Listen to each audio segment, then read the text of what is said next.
These are our ministers and permanent secretaries at the front bench, representing the various ministries and answering the questions that matter to us.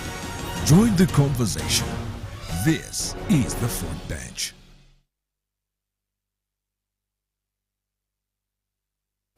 I welcome you to the front where the decisions are made, and you can be part of the conversation by sharing your thoughts and opinions and most probably your questions, especially the concerns that you have in the docket of the Ministry of Public Service. Tonight we uncover some of those, and of course we get to bring the ministry to you or to your living room. So be part of the show as we address your leaders, and of course as we engage your leaders as they address the concerns that matter. 0709602592 is the WhatsApp number, and then the hashtag on X is UBC Frontbench.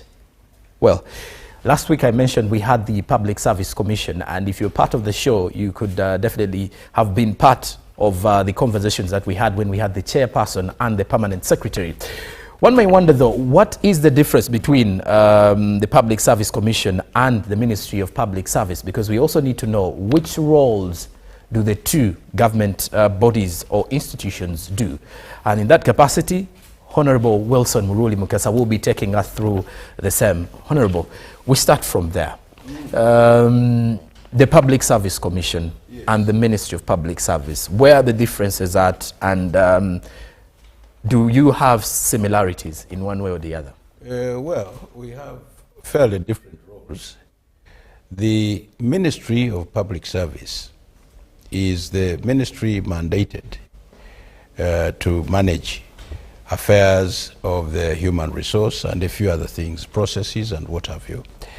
However, the Public Service Commission has a role of recruiting the personnel that serve in the public service, and also of constituting the district service commissions. You know, the process is long. The district service commission is proposed by the district council. The names are sent there, and the council approves and then sends the names up to the Public Service Commission. Then the Commission, if it has no problem with them, endorses them, and actually now gives them their mandate to go and work as district service commissions.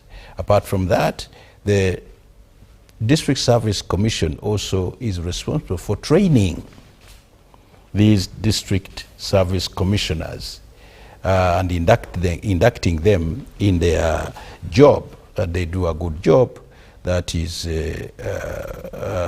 required in the law, but also it helps also in capacity building. It is also responsible for disciplining these commissioners, one or the other, but also disciplining the human resource in the service altogether. So that's the work of this Public Service Commission. In terms of political leadership, it is the Minister of Public Service who offers that political leadership, and generally give the policy guidance for the Public Service Commission. So in a way, we are just children of one big family, but operating different roles in terms, let's say, of the human resource. Okay. Yeah. And speaking of human resource, I wonder, though, from the ministry's perspective, PS, what does the Ministry of Public Service do in terms of human resource management for government? The Ministry of Public Service is charged with general management and administration of the human resources in government by formulating policies, structures, systems and processes that define how human resources are managed. It is also in charge of the welfare of these human resources in terms of managing their payments and benefits, that is salaries and pensions. It is tasked with developing and ensuring that duty facilitating allowances are commensurate with the job, and providing this documentation for our human resources. The other function that the Ministry of Public Service is charged with is developing the structures that form the basis on which institutions in government are manned. The number of people who are there, giving functions to these institutions and ensuring that they move as they should in terms of functionality for purposes of national development. This ministry is also in charge of the records, in charge of records management. That means all documentation that comes into government and the policies which govern the management of these records is made by the Ministry of Public Service. We are also in charge of capacity building, giving force to the policies that see our human resources grow and develop. That is human, through the training policy and the functioning of government, saying that our human resources are professional and that they deliver to the expectation. Now, by delivery, I mean performance management. Our ministry is in charge of ensuring that those staff who are brought in, who come to work for government, have a performance management framework that governs them, such that we know what they do, how much they produce, what are the outputs. Yeah. Okay. In all this, there is a number of legal frameworks that govern us, including the Public Service Act, the Employment Act, the Pensions Act, and of course, overall is the Constitution of Uganda. Honorable. Understanding orders. Okay. And the public service orders. Honorable, there's this bit of salary disparities here and there, especially in the public service, and it has forced many people to come out and, I would not call it threaten, but to seek for early retirement in the same reasoning. And I wonder though, what is the stand of government and how does the ministry intend to address this kind of issue, as it does arise from different sectors within the public service? Yes, the stand of government is that salaries are going to be enhanced across board, from the least paid civil servant up to the highest. However, the enhancement, it has started way back. We agreed, because of some of the challenges that we have with the budget, to enhance in phases. So we begin with one sector and go on enhancing until everybody finally has that enhancement. It's of course a necessity. It is not a luxury, and there is nothing to argue about it. Enhancement is going to take place and everybody will have his or her share, what is due to her. So, first of all, government approved the long-term pay targets, which are applicable to all public officers that draw remuneration from the consolidated fund, but in a phased manner. And we also decided that all this should be on a single spine, that it's easy to manage. So that has been agreed on. There is no debate about it. And we are moving as public service and the Ministry of Finance to ensure that remuneration or salary enhancement takes place. Secondly, those that have been enhanced so far will be taken, or have been taken up to 77% of their pay targets. And we have agreed that they stay there until the rest are pulled up to the 77% level. Then after that, we can now move to the final level of 100% and move. And once that happens, then we again study when it becomes necessary, maybe after 5 or so many years, to have another enhancement. We continue. It is a continuous process. We continue to enhance. Then what has happened now is that, yes, all these concerns have been taken care of, and we have agreed now that we are preparing the National Development Plan 4 to ensure that the enhancement is embedded there. So it becomes really now a very serious commitment that enhancement has to take place, and government therefore cannot default, but must continue with it. Even if it is delayed for one financial year, that does not mean that it's forgotten. The next financial year it has to be taken up. And these enhancements follow certain principles. First of all, fairness. That's a principle. The next one is equity.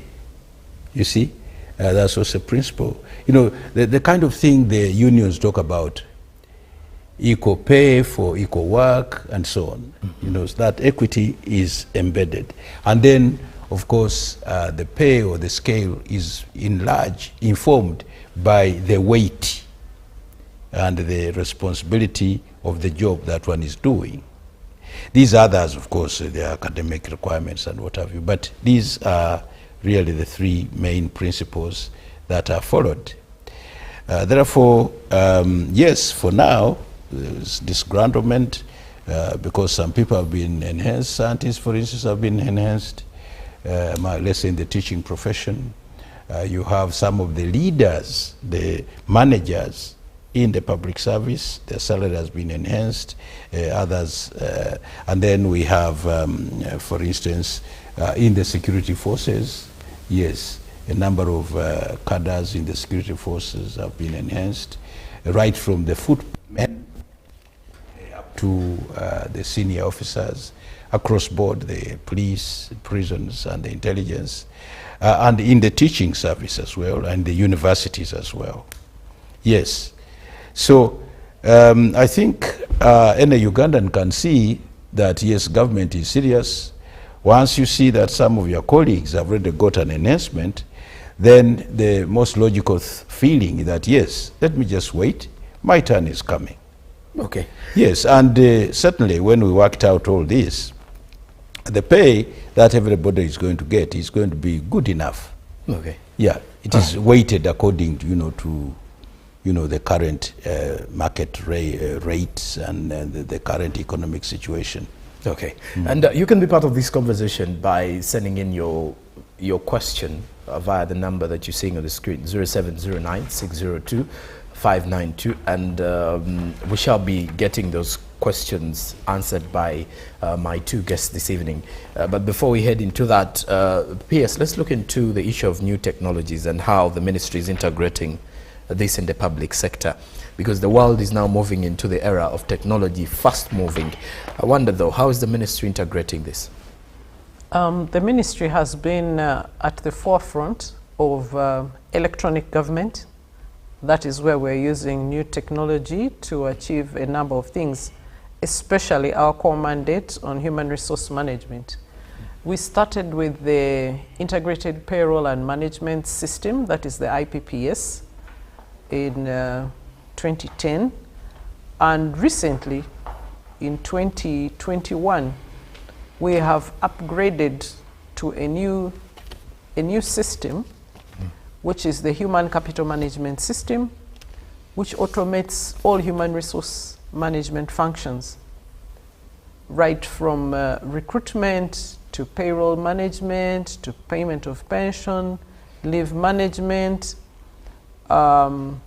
attendance to duty, training, performance management, including a self-service that you can update your own records on this system.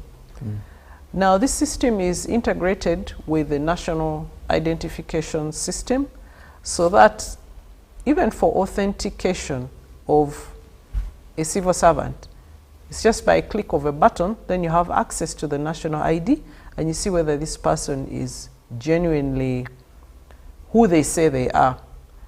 The other is that it has given us access to electronic management of personnel records, the human resource records, that we can know what is on your file. So gone are the days when you'd have to ask you for all your records at the point of retirement, because we do have them in a soft copy, and that is one very major milestone in terms of using electronic government. The other is that this system can be used by literally anyone.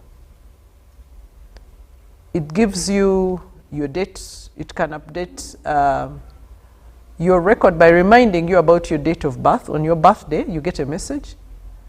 It is linked with the SMS system by NIRA. So we remind you that today is your birthday. And when we talk about date of birth in government, one of the major elements of that is the point of retirement. Okay. It has also enabled us keep track of movement of our civil servants, because going on and off of the payroll, or when you shift to a new station, the system gets updated.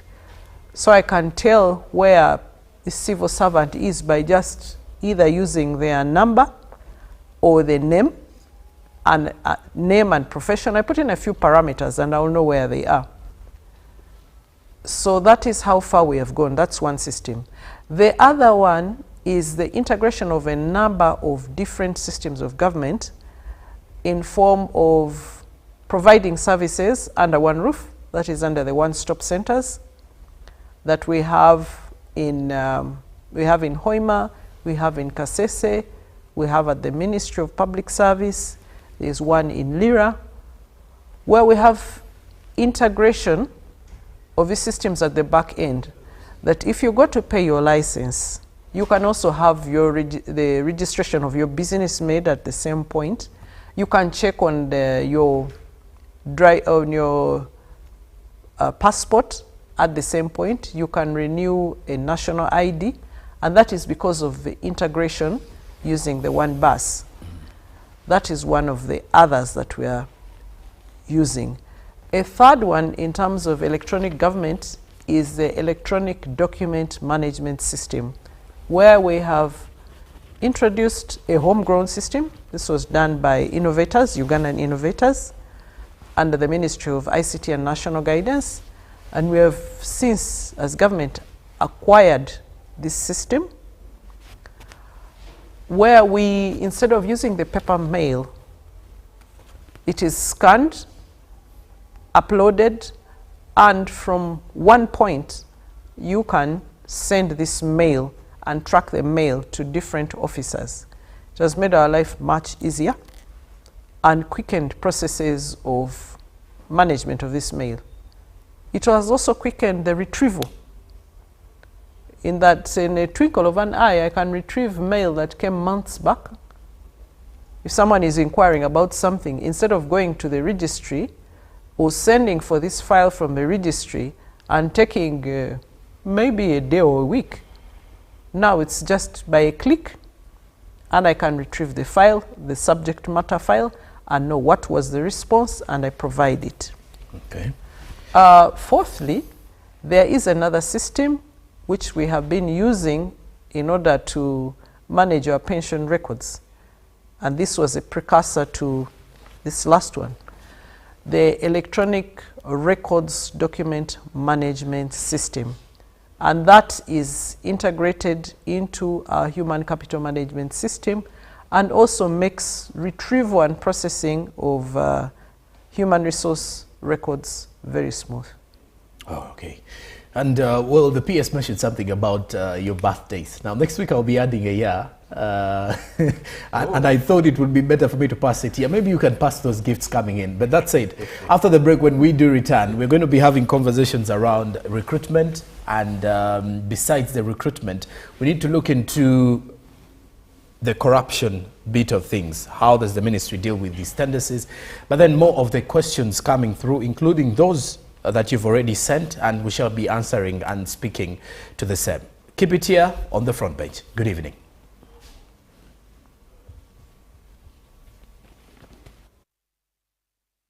Fellow countrymen and women, These are our ministers and permanent secretaries at the front bench, representing the various ministries and answering the questions that matter to us.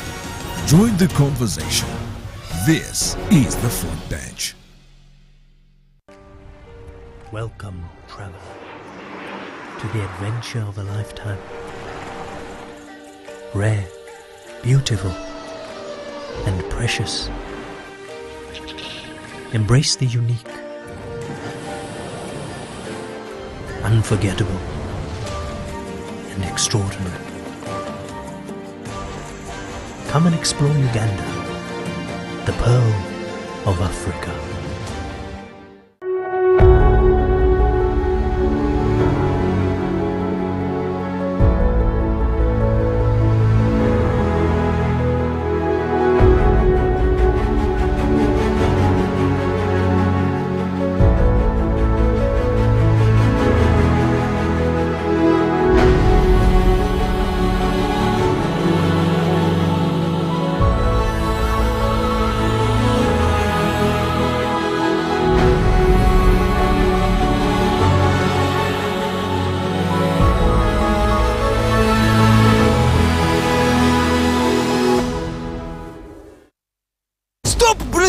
To be a winner, you must breathe only when necessary. Breathing is for losers.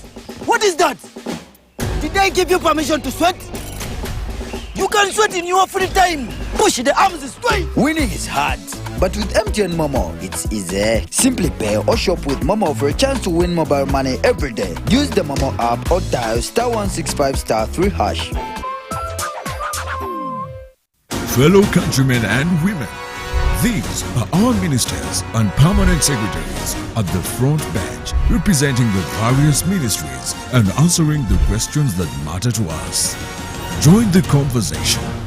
This is the front bench.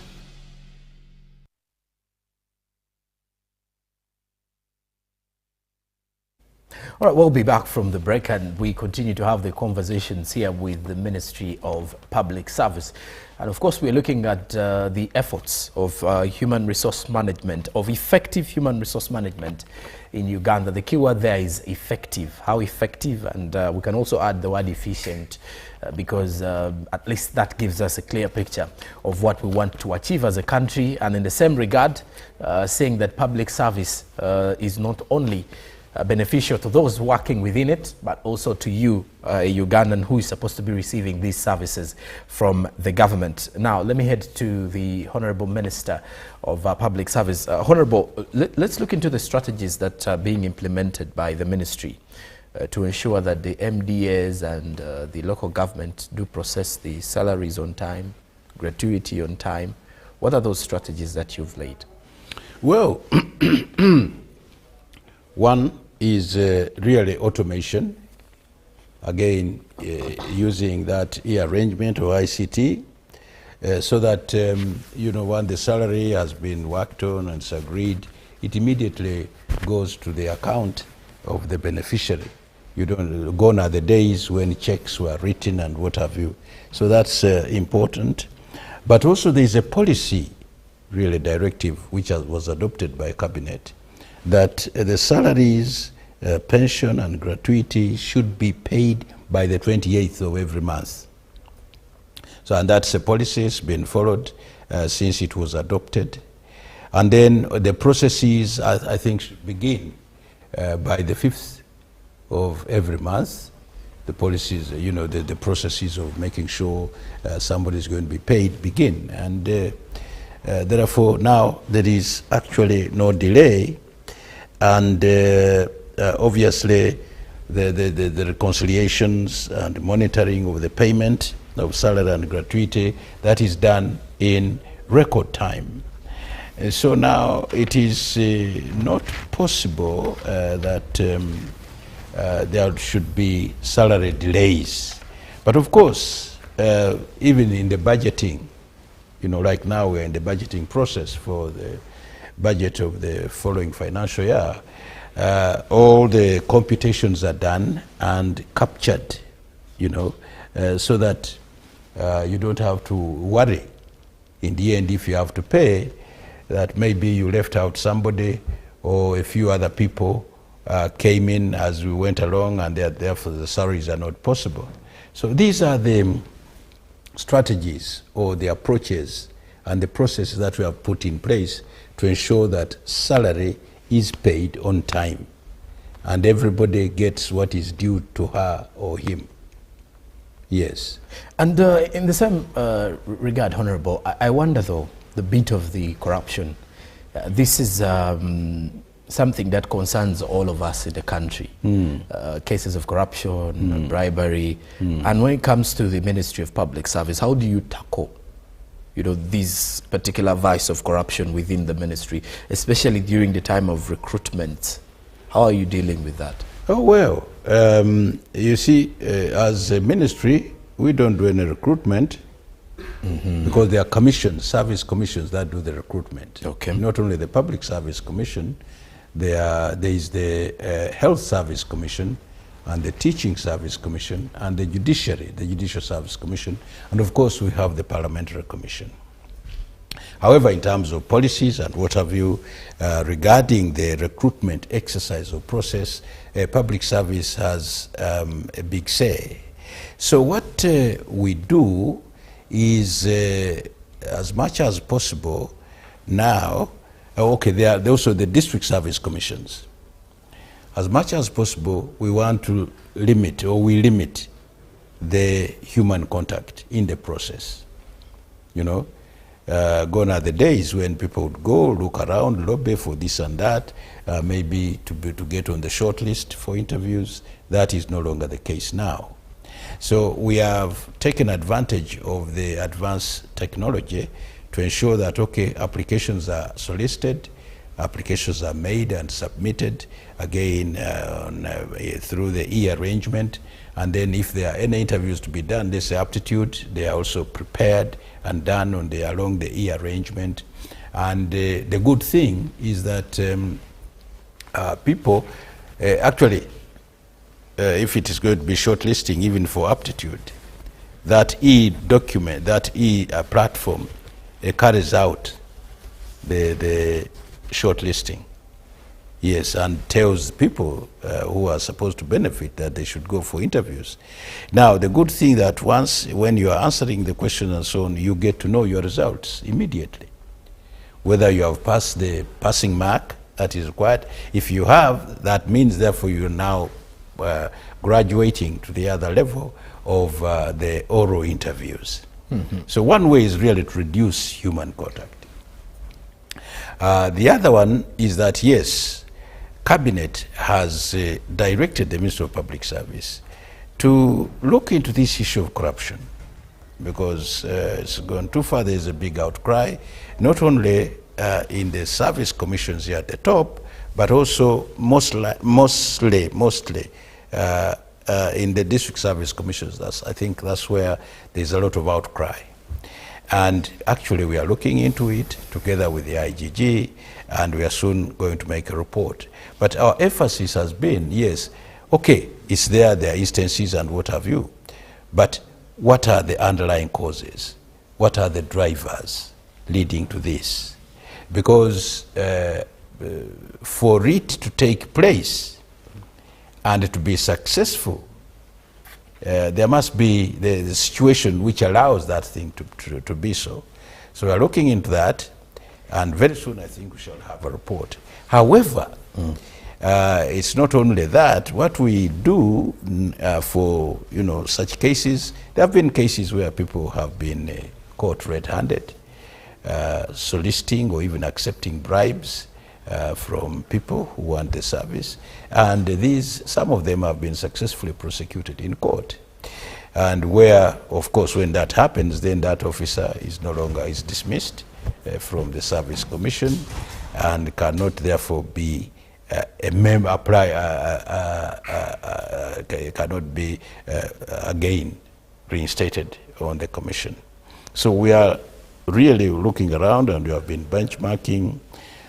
Very soon, I think we are going to come up with a report, which most likely is going to be adopted by Cabinet, and then it will help in many ways to reduce to zero level this vice of corruption. Okay. And PS, when it comes to ensuring gender balance and inclusivity in the HR policies, how is the ministry addressing this, and how is it, ensuring that this is not something that many Ugandans have a worry about? The Ministry of Public Service, right from the start, has always adopted an all-inclusive, gender-sensitive policy development approach, in that there is equity, there is equal opportunity for both female and male, that all issues are put into perspective according to our Constitution, human rights, and the Equal Opportunities Act.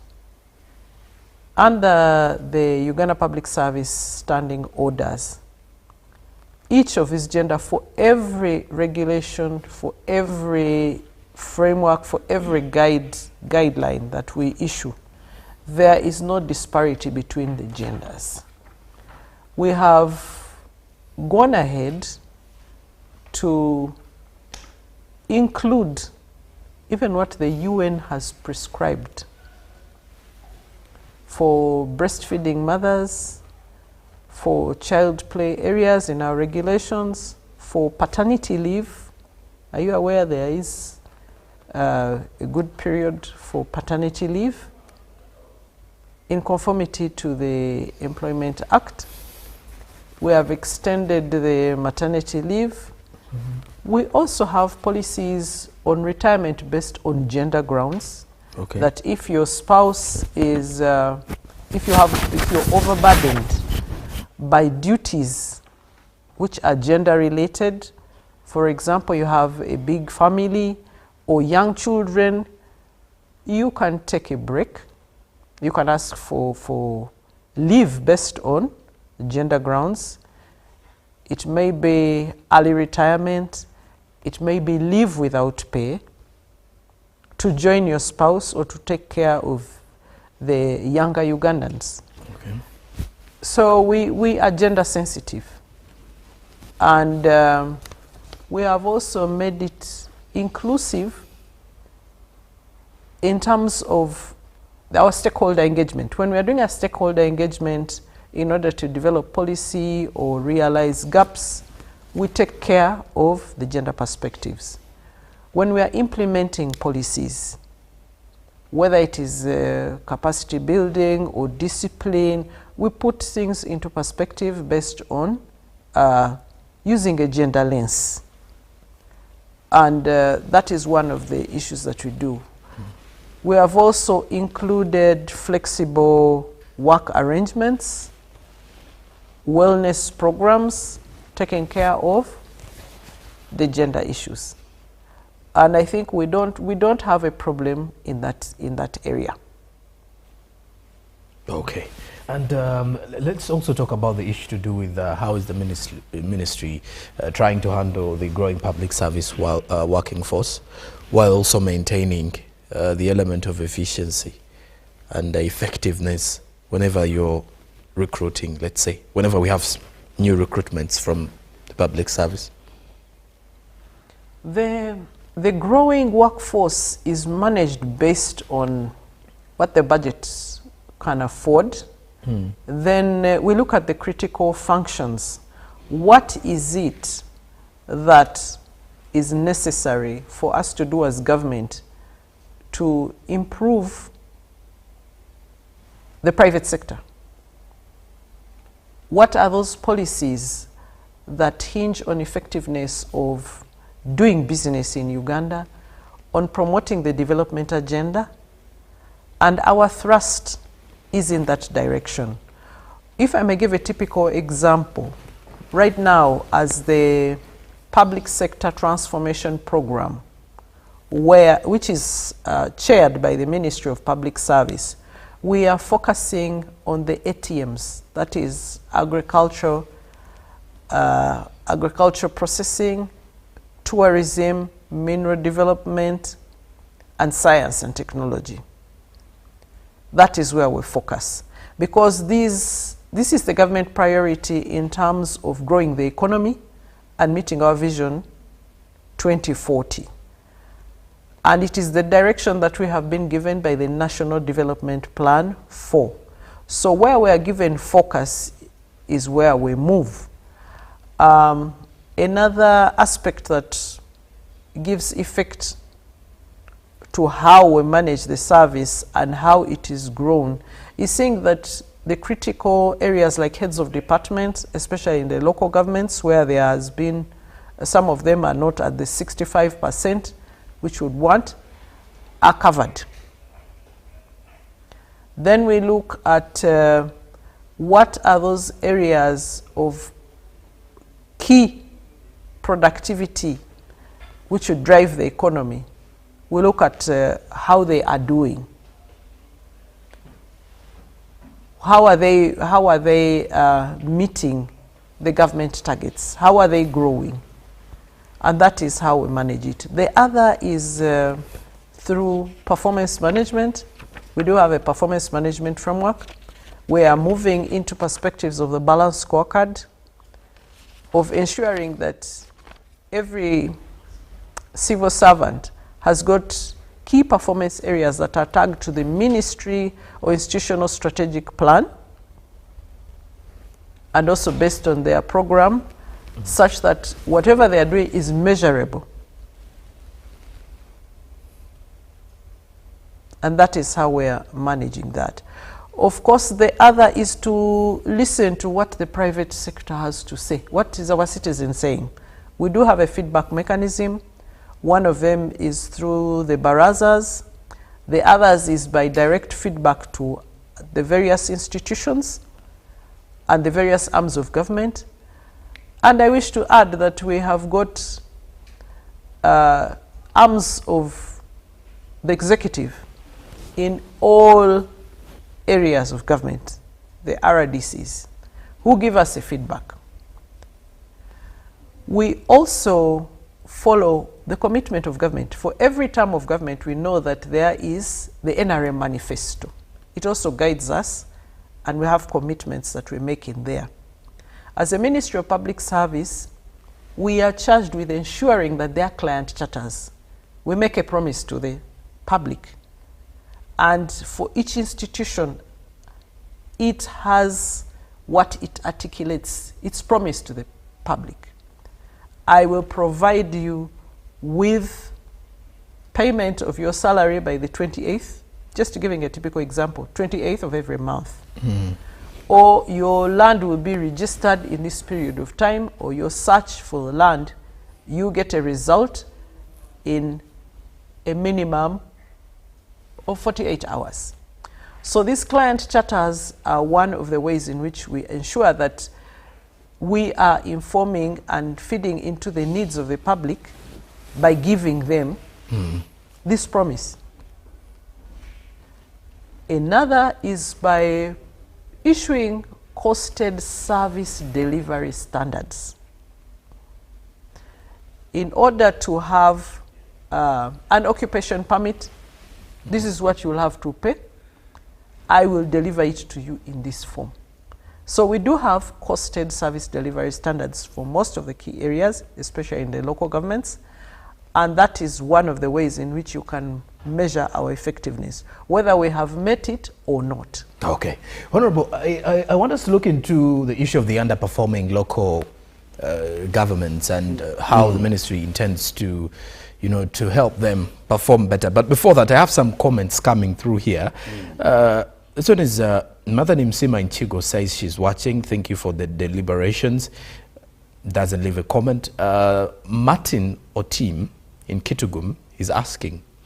He says, for the past 24 months, he has been trying to join the public service. He wonders, though, how can one be part of it? To get a job or be recruited? Yes, simple. Whenever there's an advertisement soliciting for the public to join, to apply and so on, he puts in his application. Then that application, of course, will be processed through the arrangement, and he may be invited, for interviews. Once he's interviewed and is successful, definitely then he will be given an appointment. It is simple. But yes, for some time now, we had put a temporary ban on recruitment. Why? Because we wanted to make sure that we really have a clean payroll. And we get clear the statistics of all the public servants that we have in the country, so that we avoid that old story of ghosts. Ghosts coming in and getting money and you can't put a finger on them. So that exercise fortunately went well. We completed it, and now obviously we are going to lift the ban on recruitment up to a certain level, particularly for the local governments, which are not yet up to 65% level. And in critical areas, then once that is done, then the advertisements will be issued, put out, and people will be free to apply. And then the process of recruitment takes place. Okay. P.S., this one coming in from Mark in Tungamo. He mentions the population census show that the majority of the population belongs to the youth, whom the government creates a conducive environment for employment. However, why does the public service make it difficult for many of those highly skilled to get these jobs? I don't know whether that's true, because definitely, as I says, the youth, and it's the youth, most of the youth who are applying for these jobs. The jobs have not been ring-fenced for the non-youth, the old ones and so, no. So I think he might be having a wrong perception. Maybe when he sees the minister, he's no longer youth.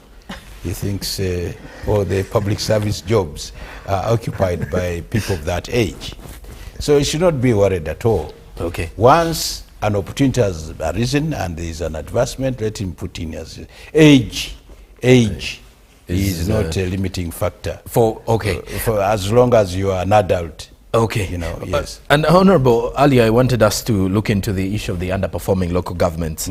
How do you, as the ministry, help them improve on the kind of, performance-related issues in order to see that these are not persistent cases, they start improving on the kind of service they offer to the Ugandan out there? Well, we pay particular attention to those, let's say if underperformance is in terms of the payroll management.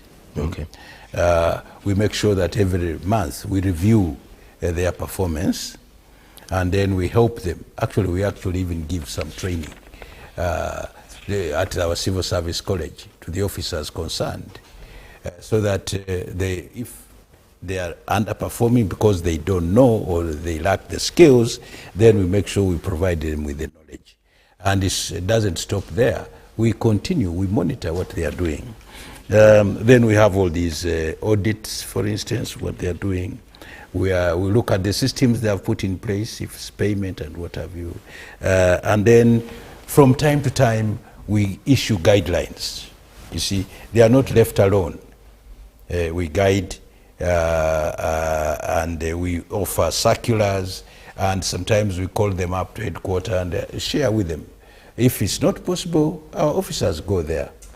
We have a department in charge of performance. They go there, interact with them. So it's really an interactive venture. If it's a question of manpower, for instance, and we assist them look into their budget. If there is some money which can allow some limited recruitment, new recruitment, not just on replacement basis, and then clearance is granted for them to recruit. So they can have that manpower they need for a particular position, and then their performance will be raised. So it's a question really of constant mutual interaction between these local governments and ourselves, so that people do not fail because they are ignorant or they have not been guided. If they have to fail at all, which we don't want to happen. If they fail, it's up to them. and then action can be taken against them. So that's what we do normally. Okay. Yes. And P.S., I wonder though, how are public servants appraised? If you can help us and paint a picture. Public servants are appraised through a performance appraisal system, to which at the beginning of the financial year, there's an agreement, a performance agreement, where the key performance areas are agreed to, key performance indicators are defined, the period of time is also defined in which they have to achieve this, and it's signed off between the two parties. This, as I mentioned earlier, is based on the Ministry Strategic Plan and falls under the NDP, the National Development Plan in force, as well as the National Resistance Movement Manifesto. At the end of they are assessed quarterly to see what progress is being done regarding those commitments they have made that they will achieve, and then at the end of the financial year as well to sum up the total. The other assessment is done periodically within each quarter as departments. We see the progress. Every institution has got to see the progress of how they are moving towards their achievements. There is both financial accountability, financial performance, and it has got to match with the physical performance. And these are the two areas in which this is done. And marks are awarded after an interactive session between the officer and their supervisor. Okay. And Honorable, let me get to you. Vision 2040 is something that is very close to us now. We're just like about 15 years to 2040, really, a decade or so. And one may wonder what mechanisms is the ministry having to ensure that the public sector speaks to that vision that we have as a country, and that the human resource that we are employing within the public sector is also focused towards achieving the goals of 2040. Well, first of all, there is an arrangement we called mindset. There's a strategy that we have put in place for mindset change. And one of the things is that, yes, we bring into focus that Vision 2040. Not only at our service college, but even within, the MDAs themselves, because from time to time, really, these MDAs have meetings, they have barazas and so on. So the vision is talked about.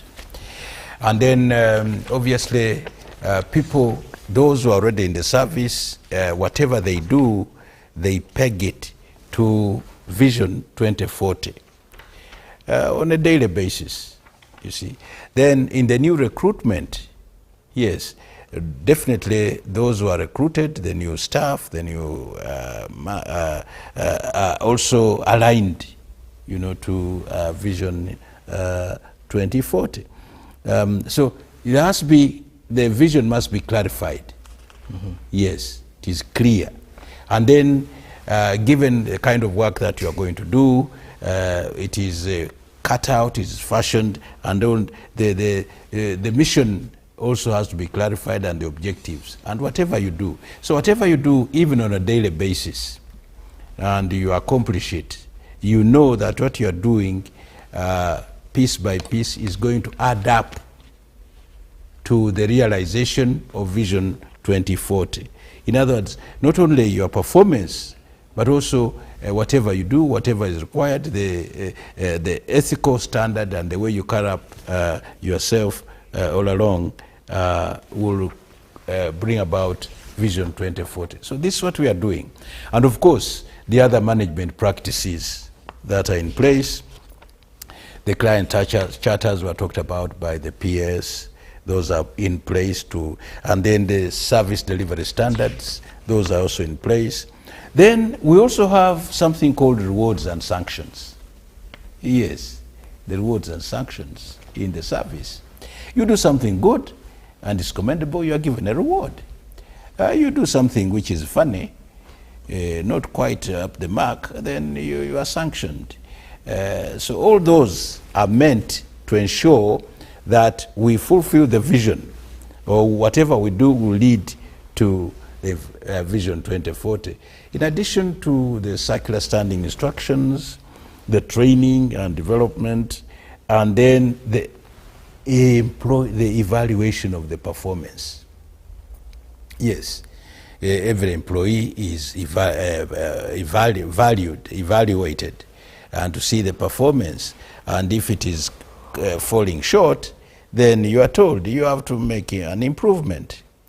And then, of course, when it comes to promotion, yes, after, you know, somehow, even for you to be promoted, the PS or your immediate supervisor might make a recommendation before you appear. So all these practices are geared towards making the employee really do what is required according to, let's say, that vision, according to the legal framework that is in place, according to the manifesto and the standing orders.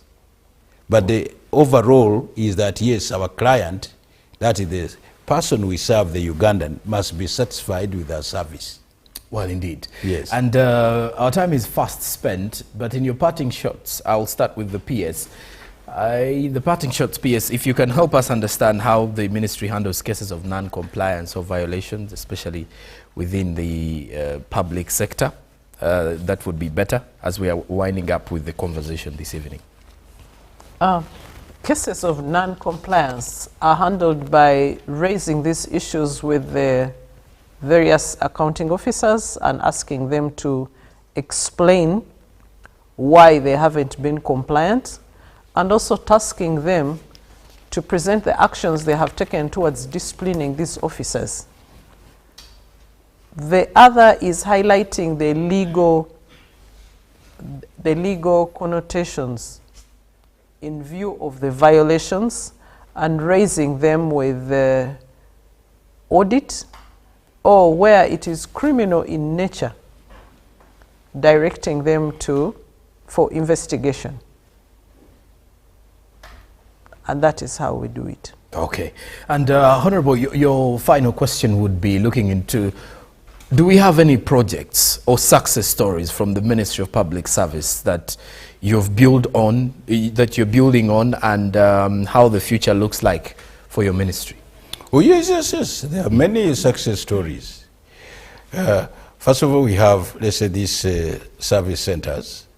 I think those are success stories. Mm-hmm. Where a client, somebody, a Ugandan, goes into a room, gets all the services that he requires from the public service in maximum really 30 minutes and goes away satisfied and happy also. That's one success story.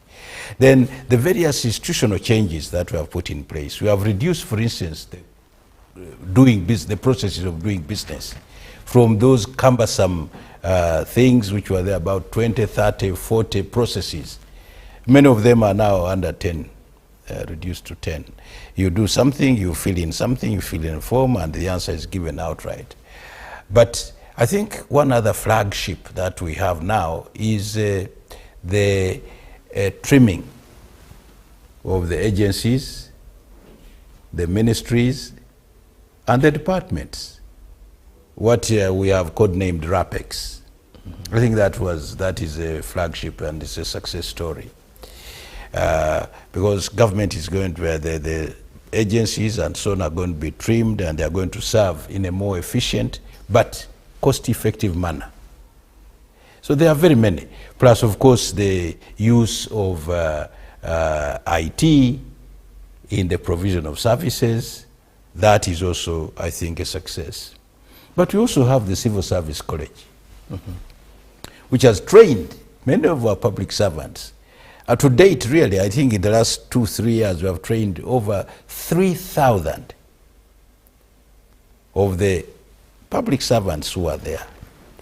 But also other changes, you know, working on the payroll and making sure that some of these pension complications we had. I don't think we shall have the other syndrome again.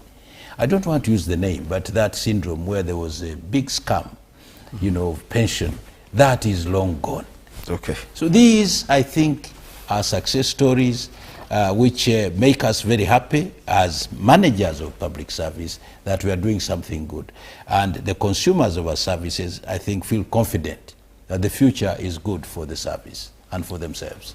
Well, and have we gone deeper into the conversations? Well, unfortunately not, but the time is out of the way, and maybe that gives us a little bit of the outlook of the Ministry of Public Service. We are into the festive season. Now, let me get back to the two guests that I have to leave a message for you, our dear viewer. I'll start with the PS. What would be your message to the viewer who's watching us? We are into the festive season and the New Year is fast approaching. To our viewers, I'd like to state that the Ministry of Public Service is still committed to ensuring that we meet our goals towards Vision 2040. To the civil servants out there, enjoy responsibly, have a blessed festive season, Merry Christmas, and let's meet healthy and okay, ready to hit the road in 2025. I thank you. All right, thank you very much for your time. Lastly, the Honourable Minister, what would be your parting shots and final final my parting message? shot is that, first of all, thank you very much for hosting us. And thank you, dear viewers and listeners, for listening to us and really showing interest in what we are doing. All I can say to you is that, yes, we're in the festive season. Yes, we wish you a Merry Christmas and a Happy New Year.